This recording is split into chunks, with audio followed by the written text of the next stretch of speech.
बिना बोर्ड का सदन नहीं चलेगा, इसलिए वार्ड पार्षद का भी भूमिका उतना ही रहेगा जितना पहले था।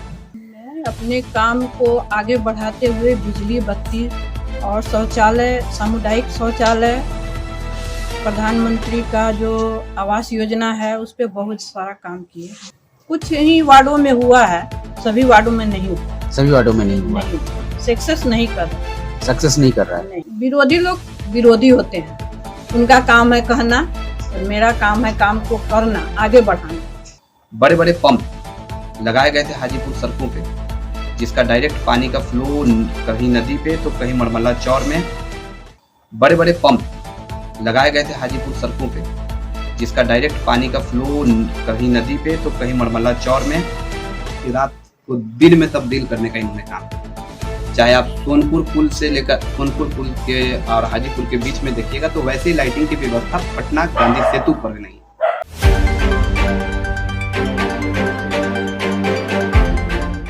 अभी सरकार ने एक फैसला लिया है कि अब जनता सीधे तौर पे, पहले वार्ड पार्षद वोट करते थे और आपको इलेक्ट करके भेजते थे, अभी जनता डायरेक्ट। सरकार के इस फैसले को आप कैसे देखती हैं? ये फैसला सरकार ने बड़ा महत्वपूर्ण बनाया है और बहुत ही आदमी जो भी जनता चुनेगी जी, तो उसका दायित्व बढ़ जाएगा, कार्य भी बढ़ेगा और दायित्व भी बढ़ेगा, क्षेत्र भी बढ़ेगा। ठीक है। एक चीज और, वार्ड पार्षद की भूमिका पहले जनता से डायरेक्ट रूबरू होने की होती थी। जी। अब चूंकि जनता डायरेक्ट आपको चुन के भेजेगी और आपको मेयर बनाएगी, तो जनता के मन में कहीं ना कहीं ये सवाल आएगा कि हम डायरेक्ट मेयर साहिबा से या मेयर साहब से मिलते हैं, तो वार्ड पार्षद की भूमिका यहाँ थोड़ी सी कमजोर नजर आने लगी है, क्योंकि कुछ वार्ड पार्षद ऐसा सवाल उठाए हैं और वो लोग कमेटी बना के हाईकोर्ट का दरवाजा खटखटाने की भी बात किए हैं। मैं आपको दिखा सकता हूं, इसलिए मैं आपसे, आप इसको कैसे देखते हैं? बिना बोर्ड का सदन नहीं चलेगा, इसलिए वार्ड पार्षद का भी भूमिका उतना ही रहेगा जितना पहले था। बिना उनके हम सहमत नहीं हैं कि हम आगे एक कदम बढ़ेंगे। बोर्ड एक बहुत बड़ा स्तंभ होता है। अच्छा, आप जब चुनाव जीत के आई थी, जी। आपसे पहले जो मेयर थी उनपे अभियोग लगा था या जो भी है, अविश्वास प्रस्ताव आया था। जी। जिस कारण से अविश्वास प्रस्ताव लगा, आप पावर में आने के बाद क्या वो सबसे पहला काम आपने क्या किया, क्या प्राथमिकता दी अपने काम में? मैं अपने काम को आगे बढ़ाते हुए बिजली, बत्ती और शौचालय, सामुदायिक शौचालय, प्रधानमंत्री का जो आवास योजना है उस पर बहुत सारा काम किए हम। रोड, सड़क, नाले, सरकार जल जीवन हरियाली पे बहुत विशेष ध्यान दे रही है, सभी पे ध्यान दिया जा रहा है। आपने दिया है अपने मतलब जी। क्षेत्र में दिया है? दिया है। और नल जल और ये योजना यहाँ कितना हद तक सक्षम हुआ है, मतलब कितना इम्प्लीमेंटेशन हुआ है इसका, नल जल योजना और आवास योजना? नल जल योजना तो लगभग कुछ ही वार्डों में हुआ है, सभी वार्डों में नहीं हुआ। सभी वार्डों में नहीं हुआ, नहीं, सक्सेस नहीं कर रहा है। सक्सेस नहीं कर रहा है। नहीं। और सड़क भी टूट गया है जिसको वो लोग बना नहीं रहे। कहीं कहीं लीकेज हो रही है पानी, उस पे ध्यान नहीं जा रहा है इंजीनियर का। अच्छा, विरोधियों का कहना है कि हाजीपुर में अव्यवस्था काफी है, नगर परिषद में सड़कें टूटी हैं, बाढ़ में सब कुछ डूब जाता है, कोई व्यवस्था नहीं है परिषद की ओर से, क्या कहेंगे?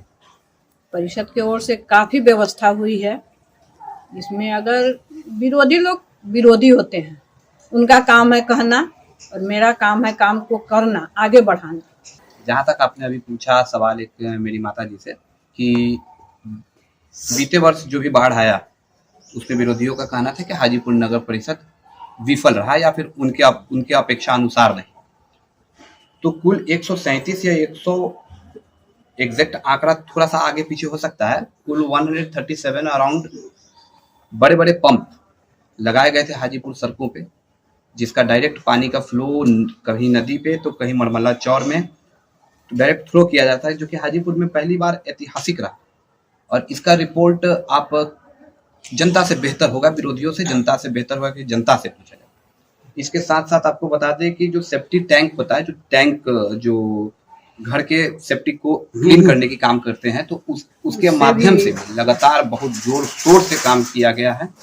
और नगर परिषद उपकरणों के मामले में मुझे लगता है कि हाजीपुर नगर परिषद इस बाढ़ के समय में उपकरणों के मामले में पूरे बिहार में बिहार में आगे रहा है।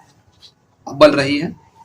और बाढ़ से जनता को निकालने में हाजीपुर नगर परिषद उस समय के कार्यपालक पदाधिकारी अनुभूति श्रीवास्तव का और उस समय की सभापति माननीय श्रीमती किरण देवी के कार्यकाल एकदम सराहनीय और ऐतिहासिक रही है, जिसका साक्ष्य हाजीपुर का जनता।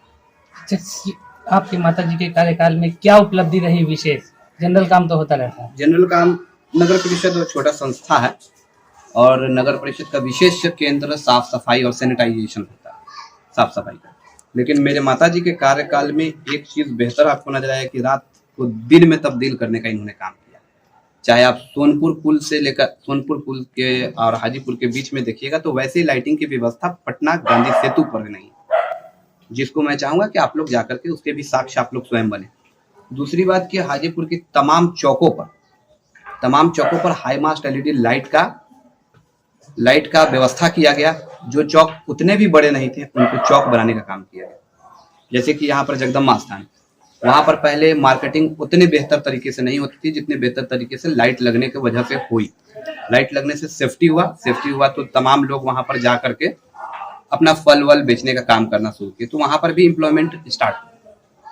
छोटी सी मार्केट वो बनने का हुआ। अनजानपीर चौक हुआ, सुभाष चौक हुआ, राजेंद्र चौक पे है, राजेंद्र चौक पे पूर्व से था, सुभाष चौक पे लगा है, एसडीओ रोड में लगा है, तमाम चौकों पर, नीम चौक पे शहर में कम से कम 20 से ऊपर एलईडी हाई मास्ट लाइट जो रिंग लाइट होती है जो स्टेशन पे लगती है, उस तरीके का एक हम लोग हाजीपुर नगर परिषद को रात में दिन करने का चौक सभी चौकों पे लगी। मुख्य सड़क से जो कनेक्टिंग सड़कें हैं उनकी स्थिति कुछ ठीक नहीं नजर आई। इसके लिए क्या कुछ कोशिश नहीं की गई? मुख्य सड़क से कनेक्टिंग सड़कें तो मेरे हिसाब से बेहतर रहा गया है, लेकिन अभी बुडको के द्वारा जो अभी सीवरेज बन रही है तो उसमें तोड़ा गया है कुछ, जल नल योजना में, जैसा कि मेरी माँ बता रही है जल नल योजना में तोड़ा गया है, तो वो as per agreement law, agreement के हिसाब से उनको वापस से बना करके उतना देना था।